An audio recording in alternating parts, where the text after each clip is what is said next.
Alright guys, welcome back to another Keeping Goals. Today we've got a day in the life of a goalkeeper on an off day, talking through nutrition, training, rest and recovery, and we also answer loads of your Q&A questions. Hope you enjoy it.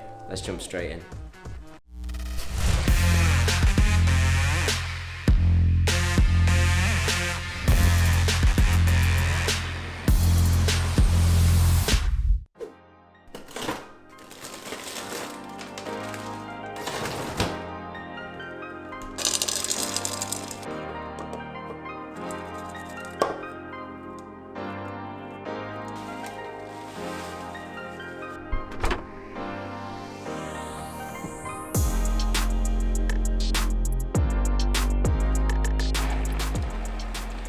Good morning guys. So, beginning of the off day, of course we've got to start with breakfast. We have the breakfast smoothie, as you've just seen.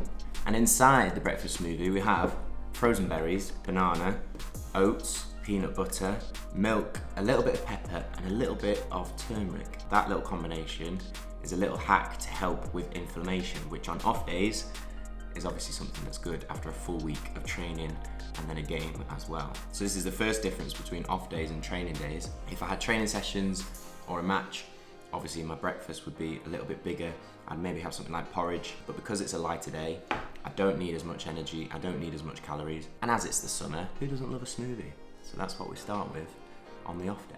So the plan for today, we had our game on Friday this week. We've got the whole weekend off, which is pretty rare. I don't normally get to show you guys what I do when I'm not training and playing. So that's why I thought, let's make a day in the life on an off day. What I eat, what I do, what I work on to still keep improving, even when the focus is on rest and recovery. And throughout the video, we're gonna drop in a few of your guys' questions as well. So over on Instagram, I'm gonna put up a questions tab on the story, ask for some Q&A questions. We'll answer some on Instagram, but we'll answer more in this video. If you're not following on Instagram, go and do that, then you can ask some questions. So I'll put that tab up, I'll get some questions in, I'll finish off the breakfast smoothie, and then we'll get on with the day. So the questions are flying in. We've got a couple, which we can start answering. James asks, how do you crush nerves before a game? I get nervous before games. I think everyone gets nervous before games. It's a good thing. Something that I do, which helps me a lot, is I try and reframe that in my mind. I instead just change the word. So instead of saying, oh, I'm nervous, I say to myself, oh, I'm excited. Because being excited and being nervous, they have the same physical feeling. You still get that butterfly feeling in your stomach. But by saying that you're excited for something, you almost kid your brain into looking forward to it, feeling positive about it. So I'll say to myself, I'm excited to play today. Or if anyone asks me, how are you feeling? Instead of saying, I feel nervous, I'll say, I feel excited. I'm excited to play. I'm excited to test myself. I'm excited for the challenge. So just that little change in the type of words, the type of self-talk that you use can be a massive help. Next question is from Simao, who says, how's your Swedish going? Simao, in all honesty, mixed. Franks? Ja. Vi kan prata lite svenska. Wait, I know what to say. Jag kan lyssna. Men jag måste bli bättre på att prata. I can hear, I'm quite good at listening, but I need to be better at speaking. What have you got? Jag vill ha en morotmuffin, tack. That's Frankie's favourite. I would like a carrot cake muffin, which is often used at Espresso House. Yeah. Would you say that's your favourite Swedish phrase? It's one of my few. We're getting there. We need some more lessons, we need some more practice. But as I said, I can hear a lot. All of our team meetings, all of our analysis sessions are in Swedish, so my listening is very good. You're really good at listening and understanding. But I need to be a bit braver to speak. I'm a bit scared of making mistakes, so I only use a little bit. But I need to be a bit braver. Yeah. But we'll get there, we'll get there. So we'll jump back in with a few more questions a bit later on. But my first job of today in the off day is game analysis. I need to watch back the game from Friday, go through it, break it down, analyse it, see what we did well, see what we did badly, and learn some lessons from it. I'll show you actually how I do that right now. So here we have the game from Friday. We played against Umeå away. We lost 2-1, very frustrating. Could have done a lot better. But what I do when I'm analysing a game is I get out this, which is my little football diary. I have so many of these books with basically all the games that I've played for probably the last 5 or 6 years. So what I normally do is I write down in my book, so I have the game at the top, who we played, the date, what the score was. The first section I have is goals against, where if I concede any goals, I write down what happened in that goal, what I could have done a bit better, what I could have maybe done differently. I then have a section of positives. On the other side, I have a section of negatives. As I watch the game through, anything that I see that I did well, I'll write it down. Anything that I see that I could have done a bit better, I write that down as well. So I get to see why I've done something successfully, and I also get to see what I could have maybe done differently to do different actions better or make better decisions. I also record the stats from my game in here. So I have a shot section, so any shot on target, if it's a save, it's a tick, if it's a goal, it's a cross, and then at the end of the game, I can see how my save percentage was in that game. I do the same for passes, so I write down if it was a successful pass, if it was kept possession, or if it was an unsuccessful pass, gave the ball away with a tick or a cross. I can also differentiate between short and long passes, but you don't need to if you don't want to. And then the same finally with crosses as well. So crosses into the box, a little bit more subjective because I do it based on whether that's a cross that I think I should come for, whether I did come for it successfully or whether I didn't. But those stats are a good thing for me to measure over time, over a number of games, to see how I'm comparing to the goals that I set myself through the season. Goals that I can control, as opposed to things like wins or clean sheets where I have less control. So game analysis done, time for a little bit of lunch. Today we're going to have tuna and spinach with pesto pasta. One which Frankie, with her Italian heritage, decided she hated until she tried it and then thought it was amazing. So good off-day meal because we've got a little bit of carbs with the pasta, of course. Got our vitamins and minerals in our spinach and then protein with the tuna. Nice balanced meal. Anyway, go on Franks, hit us with a question. What are people saying? Were you in any academies growing up? Yes, I played for the Crew Alexandra Academy when I was 10 years old. That was my first academy, which was amazing because we used to play against United, City, Liverpool, all those type of teams, Everton, every week. But it was a little bit too soon for me. It was a bit soon. As Gareth Gates would say, it was too serious, too soon. And I didn't enjoy it as much as I should have done. So I left after a year. But then went to the Macclesfield, not an academy, but Macclesfield Town Centre of Excellence. And yeah, went from there. Next question. What motivates you?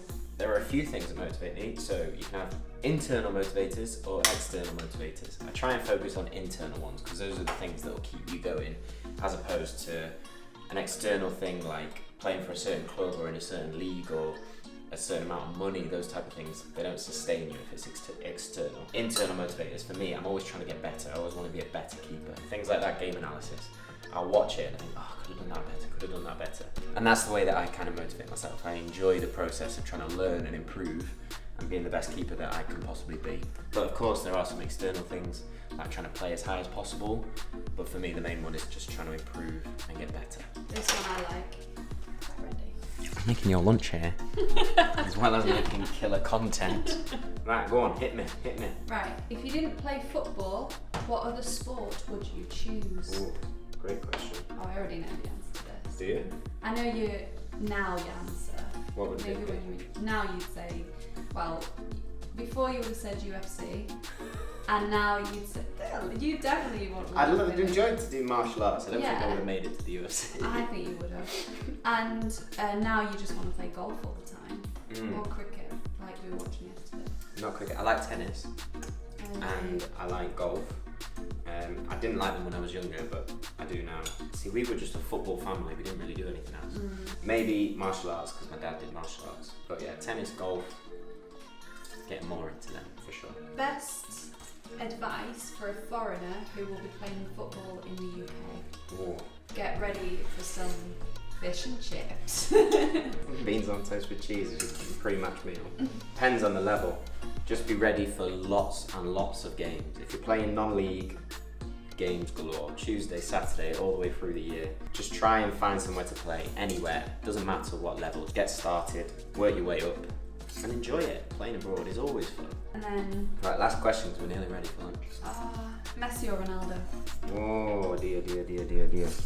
3, 2, 1. Come on, you have to just don't think, just say. I always say Messi does things that like make my heart happy, and that's pretty cool. But Ronaldo plays for United. So there we have it. Tuna pesto and spinach pasta with the minor miracle of not getting any pesto on my white top. That is incredible. Bon appetit.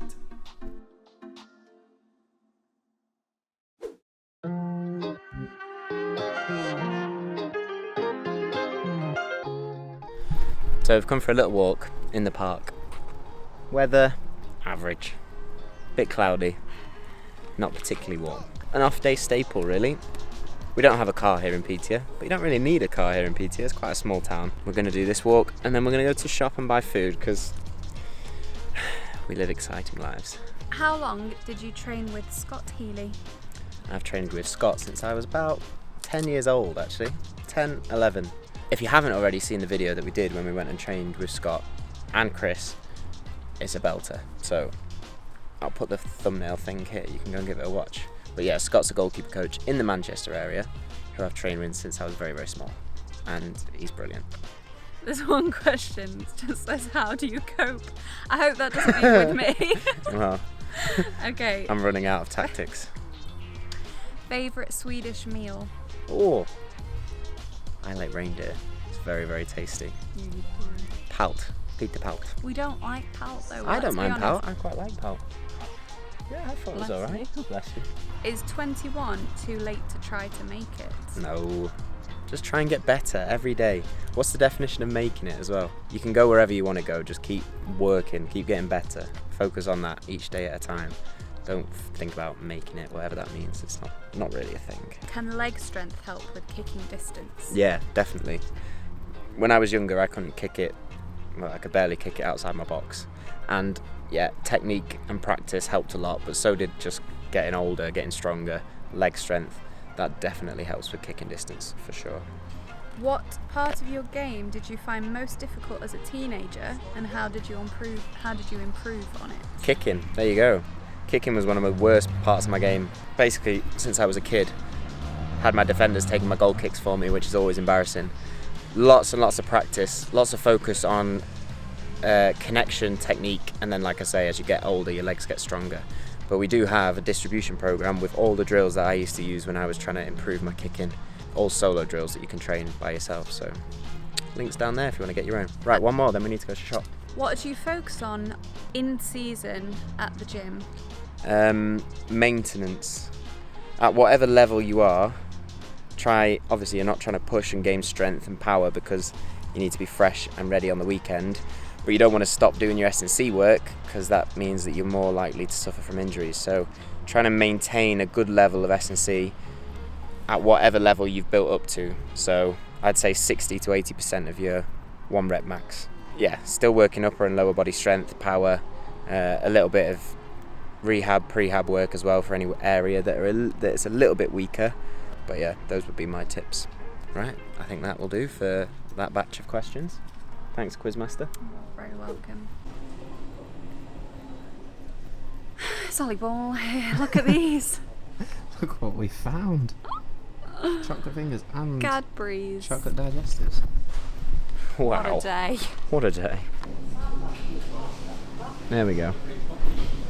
Shopping done. That was an absolute find. One of the better off days, for sure. Chocolate digestive and a cup of tea. Winning. Anyway, so this afternoon, we've got a call with Pi. You guys have seen Pi before.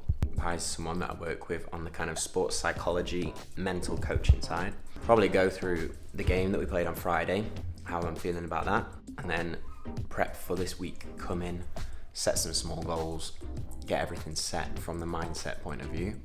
So we're going to do that, then we're going to have some tea, and that's it, coming towards the end of the off day. It's been good, hasn't it? It's been a lovely Yeah. weekend. It's been nice to chill. Much needed, I think. Anyway, digestive and a cup of tea. Time for tea. We have broccoli, rice, salmon, which will be quite tasty, and Frank's has got posh looking English breakfast. Looking. Yeah. I might nick a little bit of bacon. Oh, I got beans as well. Ooh. I can understand if you prefer franks, I think I agree. Good session with pie before. Like I say, always important to try and do a little bit of mental training as you would physical training, technical training. So those sessions once a week are a massive, massive help. Make sure you follow his page as well. I will ping that up. Loads of insight from the physical side and the mental side. Top guy. But yeah, a little bit of nutrition in today's episode as well. Hope that's been helpful. So a few of you will know, if you're keeping goals OGs, that I'm a big fan of chocolate, let's put it that way. So what I try and do is limit my chocolate consumption to Wednesdays and Sundays. So then I can have it, but I'm not having it all the time. I don't buy it, but on Wednesdays and Sundays, we try and have a little bit of dessert. So as it's Sunday, that's what we've got. I've got some cookies with some ice cream. And Frankie's got 2 donuts. 2 donuts. Not that it's a cheat meal. If you want to eat some chocolate. But that's my tactic for making sure that I don't eat it all the time. Anyway, we're going to watch Gordon, Gino and Fred on a road trip whilst we eat our chocolate. That's the evening plan on this off day. So, 9:20. Final thing that I'm going to do on the off day. A little bit of a stretch. A little bit of some prehab exercises. Haven't done any physical work today, so just going to do half an hour, 40 minutes stretching, prehab before we head to bed. And that is it for the off day. Thank you for watching, guys. Hope you enjoyed the day in the life on an off day. If you enjoyed the video, brought you a bit of value, please hit that like button and subscribe to the channel if you haven't already for more goalkeeping content. This week's patron of the week is Bo Sundelius. Bo, thank you for supporting us. Thank you for supporting the channel. We wouldn't be able to make the videos without patrons like yourself, so a massive, massive thank you. We'll see you next Sunday for the next video, as always, but look after yourselves, have a good week, keep chasing improvement, and I'll speak to you in a bit.